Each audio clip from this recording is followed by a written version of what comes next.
Alors que les championnats reprennent un petit peu partout dans le monde, c'est le moment de faire un top 5 des équipes à surveiller cette saison, des équipes auxquelles nous devrons être à l'affût, voilà, puisqu'il va se passer énormément de choses, sûrement en tout cas, des équipes qui ont beaucoup d'attentes, des équipes qui ont parfois des interrogations, bref, vous les avez vues sur la miniature et je vous laisse continuer avec la suite de la vidéo.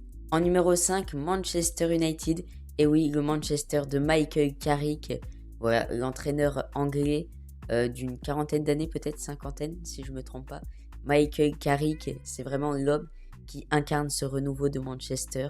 C'est l'homme qui les a repris en milieu de saison dernière et qui les a fait évoluer, les a fait upgrade pour se qualifier en Ligue des Champions. Voilà, un retour en Ligue des Champions qui a fait du bien puisque ça faisait 2 ans qu'ils ne s'étaient pas qualifiés.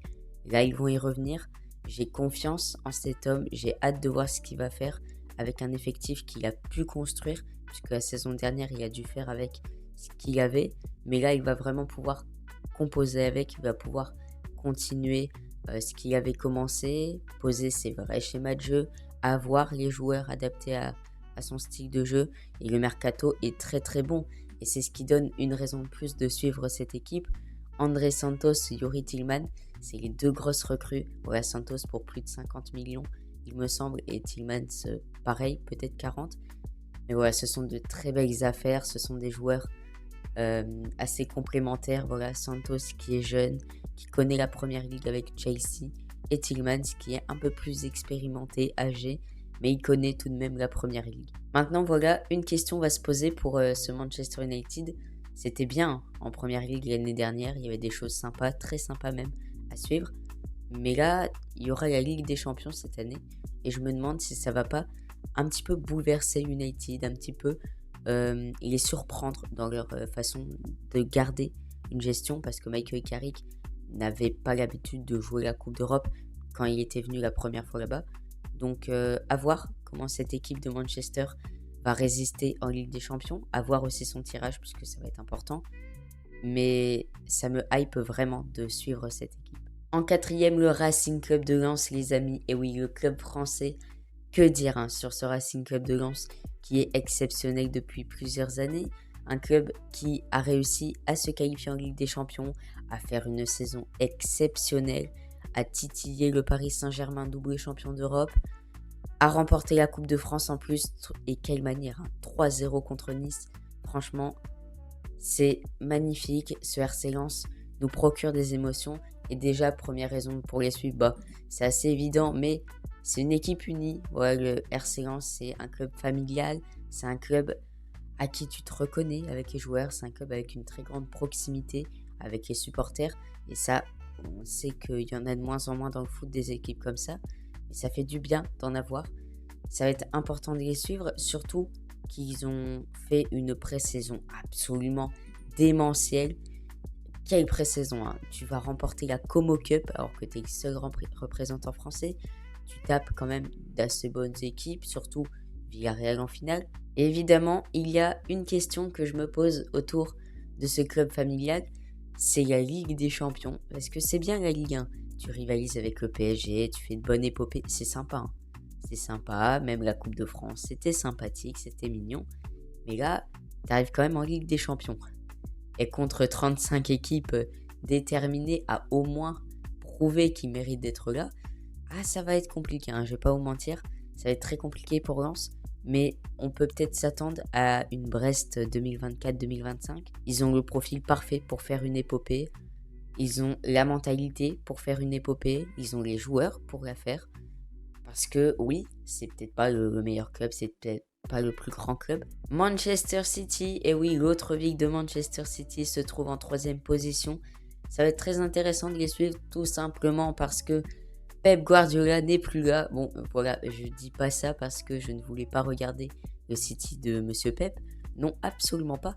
Juste parce que ça m'intéresse de voir comment Maresca va reprendre le flambeau, comment il va essayer de trouver les petits ajustements tactiques, essayer de faire compenser, de faire oublier ce qu'avait fait Guardiola. Bon, ça va être impossible, hein, clairement, ça va être impossible juste de rivaliser avec lui, juste d'obtenir un niveau de managing exceptionnel. ça va être impossible puisque tu remplaces quand même le meilleur entraîneur de l'histoire, selon moi. Ça va être très compliqué, hein. Cet homme a remporté une Ligue des Champions, a bâti une équipe sur plus d'une décennie. Et Maresca, c'est un profil. En vrai, j'aime bien Maresca, mais ça joue pas offensif. Autant Guardiola, ça jouait pas offensif, mais ça savait ce que ça faisait. Autant Maresca, je suis pas sûr. Voilà, on peut se fier au match contre Arsenal, le Community Shield. À 3-0, c'était bien violent.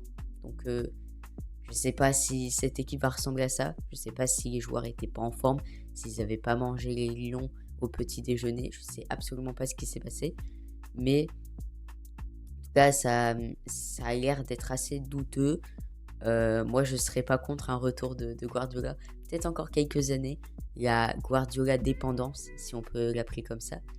Maresca, ça va être compliqué, mais pourquoi pas. Et on peut notamment s'aider avec les recrues, notamment Elliot Anderson, qui est pour moi la star de cette équipe, en tout cas en termes de recrutement, je précise. Il est là pour remplacer Rodri, définitivement parti au FC Barcelone. Juste, il y a quelque chose que je ne comprends pas sur leur mercato. Bon, non seulement ils dépensent des sommes astronomiques, mais bon, ça c'est devenu normal avec le football, surtout que c'est la taxe Première Ligue.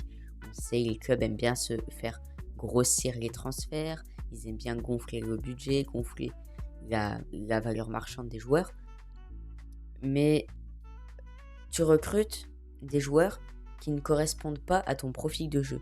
Désolé, je ne pense pas que Anderson corresponde au profil de Maresca. Pareil pour Boadi, parce que Aliou Boadi, bon, il est en partance. C'est pas officiel, il n'est pas à City. Mais Aliou Boadi, c'est un joueur exceptionnel, un talent monstrueux, générationnel. Bon, ça vous le savez si vous suivez le foot. Mais le Marocain, en vrai, ok, c'est City, ouais, c'est prestigieux, ça a l'air de fou. Mais en vrai, mec, va pas là-bas. T'es bien à Lille. Et je pense qu'il y a vraiment des meilleurs projets qui peuvent s'offrir à toi, notamment le Paris Saint-Germain. Même si, bon, le club de la capitale n'a pas besoin de milieu de terrain actuellement. Et du coup, ça peut nous amener à cette question. Est-ce que c'est le début de la descente des Citizens? Ça y est, la chute. Tout ce qu'ils avaient conquis en des années. Peut-être que le déclin va commencer. Déjà l'année dernière, ça avait été très fragile. Hein. Avec Guardiola, c'était revenu en fin de saison. Mais c'était assez bancal. Autant là, avec Maresca, si tu fais un aussi mauvais début de saison, tu vas pas réussir à remonter. Hein. Soit il sera viré avant, je sais pas quoi. Mais t'attends pas à voir un Maresca encore debout à la fin de saison si City n'est pas dans le top 3. Et c'est pour ça que ça me fait douter pour les Citizens.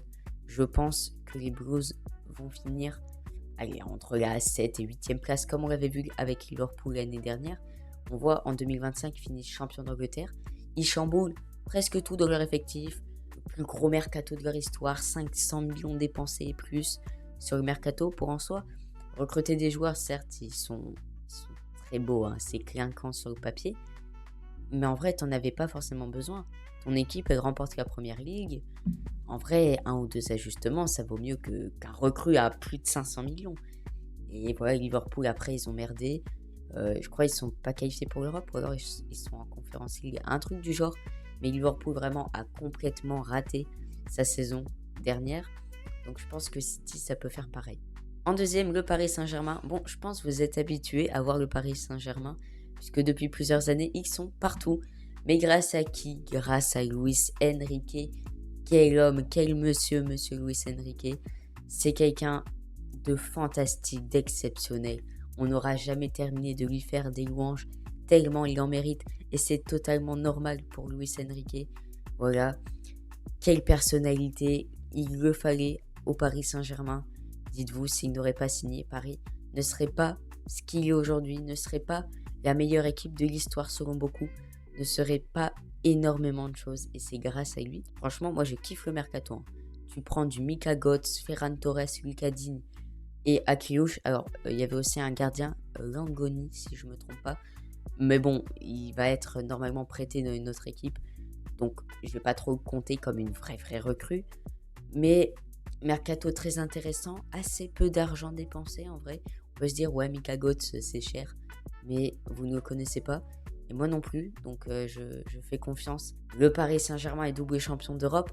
Et remporter une compétition une première fois, c'est bien, c'est super. Mais y rester au sommet, c'est encore mieux. Et ça, je pense que vous avez appris à le connaître avec cette équipe, notamment avec le Real Madrid de Zidane. Voilà, ce Paris Saint-Germain est méchant. Ce PSG est en route pour tout rafler sur son passage. Oui, contre Lens, c'était un petit accident. Mais ce PSG est plus motivé que jamais. Et donc, je pense que ce sera très intéressant de les suivre par leur nouvelle gestion d'hommes, à voir comment ce PSG arrivera à refaire trembler toute l'Europe. Et enfin, en première position, bon, je dis pas ça parce que c'est mon club, c'est le Real Madrid, évidemment le meilleur club de l'histoire du football. Peut-être pas le meilleur actuellement, mais le meilleur de l'histoire. Ouais, bon, j'essaie de me rattraper à tout ce qui nous arrive, à tout ce qui nous touche, voilà, à tout ce qu'on a remporté avant, pour nous dire, ouais, nous on a 15 Ligues des Champions, machin. Mais la vérité, c'est qu'on n'est pas ouf en ce moment. Bon, les matchs amicaux avec Mourinho... Aïe, oula, pardon. Oh, pardon, les amis. Mais les matchs amicaux avec Mourinho ont très bien fonctionné. C'était très à l'aise, très... comment dire, il y avait vraiment cette envie d'aller gagner ces matchs. Il y avait vraiment cette envie de montrer que tu as ta place. Et ça, c'est bien parce qu'avec Alonso et avec Arbeloa, bon, tu avais un match. Ouais, bon, tu t'appelles Valverde, t'es titulaire. Tu t'appelles Bellingham, t'es titulaire. T'as fait un match éclaté au sol la dernière fois contre Gijón. C'est pas grave, puisque tu es l'un des meilleurs joueurs du monde. Donc bien évidemment, tu es titulaire. Sauf que Mourinho, c'est pas du tout pareil, les amis. Mourinho, c'est pas du tout ce profil. Mourinho, c'est quelqu'un, il va oser te mettre sur le banc. Je pense que le Real Madrid a fait quelque chose d'assez fou. Et beaucoup peuvent critiquer ce mercato, ce choix d'entraîneur. Mais le choix, il est excellent. Pourquoi ? T'as un vestiaire. Il a un ego surdimensionné. Imagine tes joueurs, ils sont là. Ton entraîneur, il est là. Voilà, ça, c'était la saison dernière. Tes joueurs, ils sont là cette saison. Ils n'ont pas bougé de statut. Pourquoi changeraient-ils de statut ? Ils sont toujours hauts. Et ensuite, du coup, tu décides de ramener José Mourinho. Le mec qui a littéralement le plus grand ego du monde. Carrément, ça dépasse mon écran. José Mourinho est le gars avec le plus d'ego au monde. Dites-vous, quand il est passé au Real Madrid vers 2011 à peu près, il a prouvé qu'il avait été absolument nonchalant, absolument irrespectueux avec la presse. Bon, ça on le savait déjà avec Chelsea et Porto avant, mais surtout, il n'hésite pas à mettre ses stars sur le banc. Oh, Cristiano Ronaldo, qui avait à l'époque un ballon d'or. Comment ce Cristiano Ronaldo, exceptionnel avec ce Real Madrid qui venait à peine de débuter, a été mis sur le banc. Si déjà t'oses mettre Monsieur Ronaldo sur le banc, alors crois-moi, ton petit Vinicius là, qui te fait des caprices pour avoir plus de salaire que Mbappé, crois pas, il y a eu l'accord, mais je sens que Mourinho il va la mettre à l'envers. Vinicius il est pas prêt. Non seulement il ressemble à Jason Derulo, mais en plus Vinicius, crois-moi, il va prendre cher cette saison. Vu sa pré-saison pas ouf, ça va être très très compliqué pour le Brésilien. Et le Real Madrid va pouvoir compter sur des choix de luxe. Ce mercato est exceptionnel et je le kiffe. Franchement, j'adore ce mercato. On peut être aveuglé, voilà, par le nom des recrues, par le nom des joueurs. Et je pense que c'est ça qui nous fait dire que Real Madrid a fait un mercato nul. C'est qu'on se dit, oui, ils ont recruté des stars pour la plupart, mais on l'a vu maintenant, le football, c'est pas que des stars, c'est aussi un effectif, des joueurs qui peuvent très bien s'entendre. Et ok, il y a des stars. Ok, t'es peut-être même un peu obligé d'en recruter certaines. Mais en vrai, ça se complète bien, ça rentre assez bien dans le style de jeu de Mourinho. Cucurella, voilà, avec cette grinta espagnole, ce petit air toujours un peu vicieux contre les adversaires, voilà. C'est un gars, t'aimes pas l'affronter, mais t'adores l'avoir dans ton équipe. Et bizarrement, c'est ce que j'ai, puisque j'étais un ennemi juré de Cucurella. Je m'étais promis de lui pourrir la vie à ce gars, d'être un maxi hater. Mais force est de constater que puisqu'il a signé dans mon équipe, je commence particulièrement à l'apprécier, alors qu'il n'a rien fait. Mais bon, pareil, Konaté, Dumfries, ça c'est des mecs pour tenir la baraque. T'as besoin des gens qui soient frais. Par contre, Dumfries, joueur assez blessé, mais tu peux pas te passer de ce profil, Surtout quand tu as un Trent Alexander-Arnold qui ne sait pas défendre. Et pourtant, il est défenseur. Bernardo Silva qui peut être ta solution de créateur au milieu de terrain, même si plus milieu offensif, voilà. Grande qualité de frappe contre Manchester City cette année en Ligue des Champions. Il va faire mal contre son ancien club, puisque je pense qu'il y aura encore un Real City cette année en Ligue des Champions. Diomandé, bon, très bon recrutement, mais trop cher, trop cher. À ce rythme-là, je l'aurais pas pris. Voilà, premier Ivoirien à signer au Real Madrid. Donc, bien sûr, très fier pour lui. Elle est très contente de voir comment ça va se passer. Mais cette concurrence avec Vinicius, elle va me poser problème. Vraiment, cette concurrence, je pense qu'elle va détruire en fait des amitiés sur cette saison. Mais Mourinho est là, donc ne vous inquiétez pas. Et enfin, Carlos Espi, bon, le moins connu de cette liste, le joueur le moins médiatisé. Mais en attendant, il fait son bout de chemin. Il est espagnol, il connaît la Liga. Doublure à Kylian Mbappé.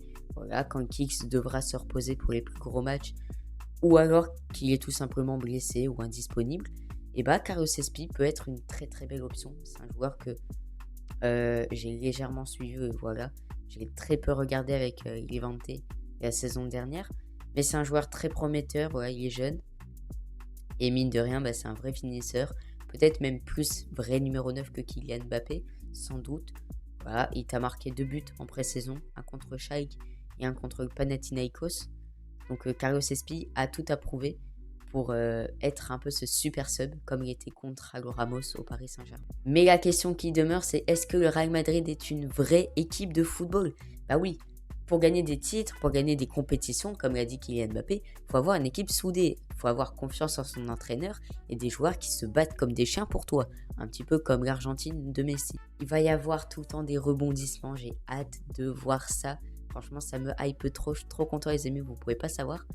Et si vous voulez continuer à me rendre heureux, n'hésitez pas à liker, à vous abonner, à lâcher un commentaire. J'attends vos avis, quels sont les clubs que vous voulez suivre cette saison, quels sont les clubs que j'aurais potentiellement oubliés. Vraiment, dites-moi tout, j'attends vos retours. Et nous, on se retrouve à la prochaine, le football avec la passion.